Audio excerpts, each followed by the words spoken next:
Hey everyone, so after I just posted that status, somebody said they wanted me to post more reviews. Interesting thing is the other day I was actually filming a review when my laptop decided to do an update and it completely shut down and it didn't save my review.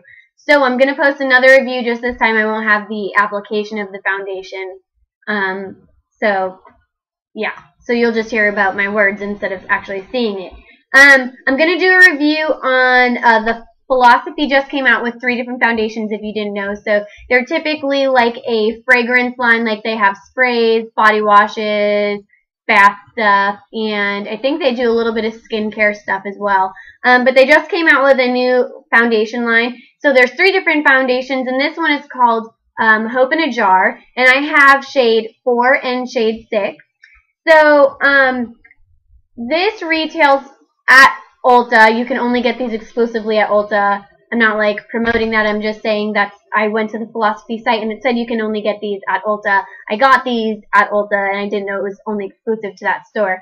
The price is $38. I have a list of everything that I want to go over, so that's why I'm going to be looking down.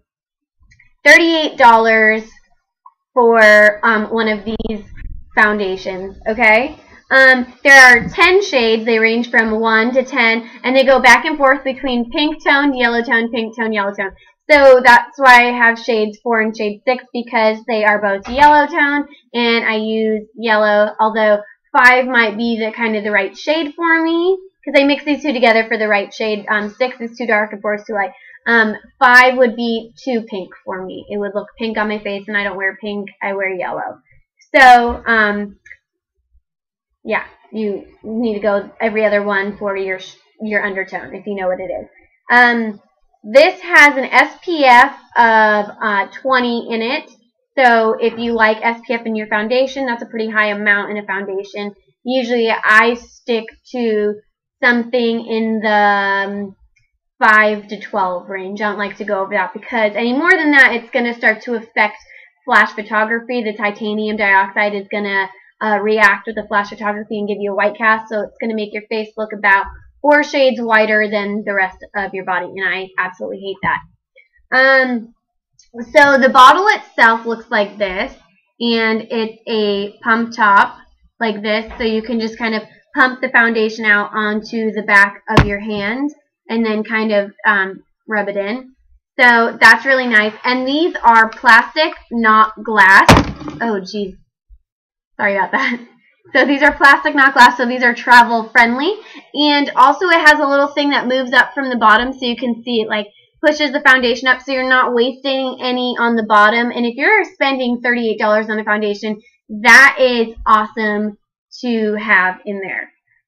The foundation itself claims to provide a healthy glow, smooths and refines the look of pores, and is a lightweight texture and leaves the skin feeling comfortable and hydrated. So that's what this claims to do for your skin. Now I'm going to tell you what it did for my skin when I applied it. So first of all, I mixed these together and then I put them on my face with a stippling, or one of my duo fiber brushes, and about 1 layer absolutely wasn't enough. It was really sheer. So I had to go in and I really had to work on stippling it on my problem areas. This is a very light to medium coverage. It is not a full coverage foundation by any means. If you have problem areas, you're going to need to use a concealer as well, like a spot concealer as well, because this is not going to give you full coverage on the face. It is also very, very dewy, almost to the point where I felt like it was going to slip and slide off of my face as I was applying it. I was trying to put more down and it was just moving. It was not absorbing into my skin. It was just so wet on my skin. It was really actually hard for me to work with. I had to set it with a powder, and one of the claims was it limits, or it diminishes the smooths and refines the look of pores.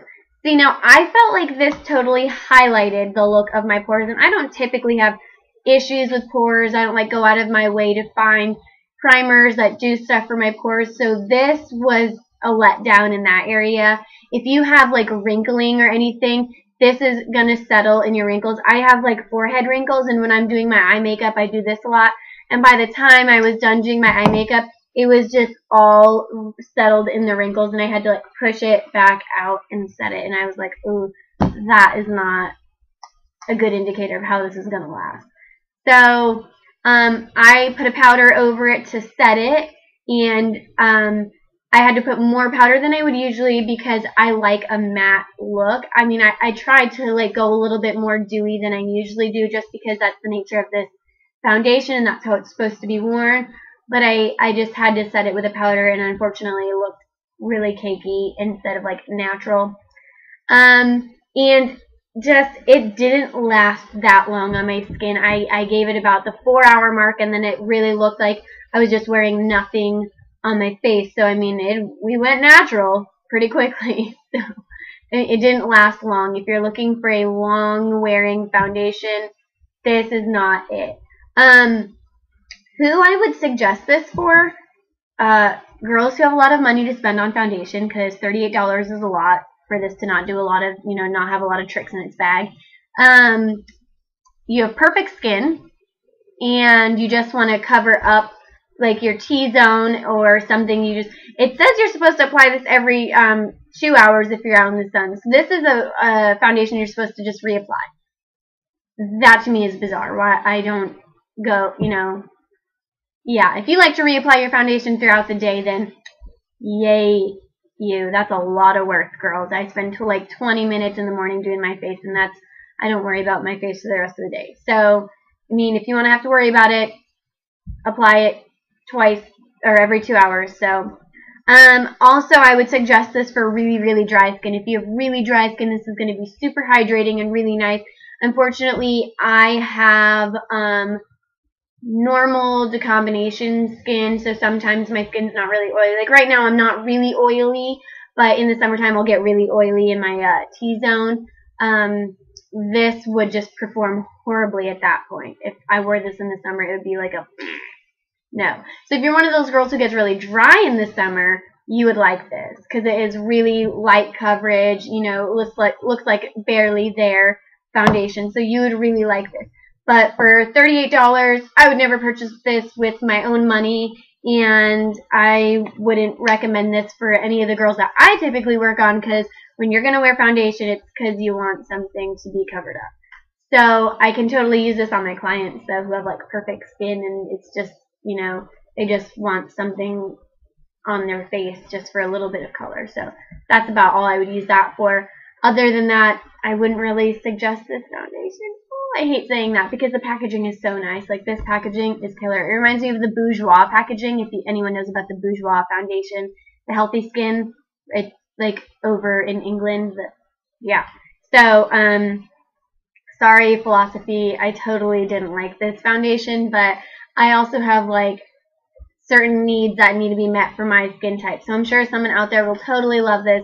Don't not buy it because I said I didn't like it. If this sounds like something you'd like to try, then go out and try it for yourself. If you don't want to spend the money but you want to see how it lasts, go get shade tested and then bring home a sample and see how it wears for you. But unfortunately, wearing it one time was enough for me to know that I didn't like it, and I won't wear it alone, but I do mix it every day into my foundation because it just helps it thin it out a little bit and glide all over my face because I wear really thick foundation, and this kind of thins it out, and I can make it a little bit darker or a little bit lighter depending on what I need. So I do mix it in with my foundation every day, and I do like it that way. But alone, no bueno. So yeah, sorry, Philosophy. I hope that helps. If you have any other products you'd like for me to review, I'd love to do that. Leave it in the comments below, and I'll see you guys in my next video. Bye!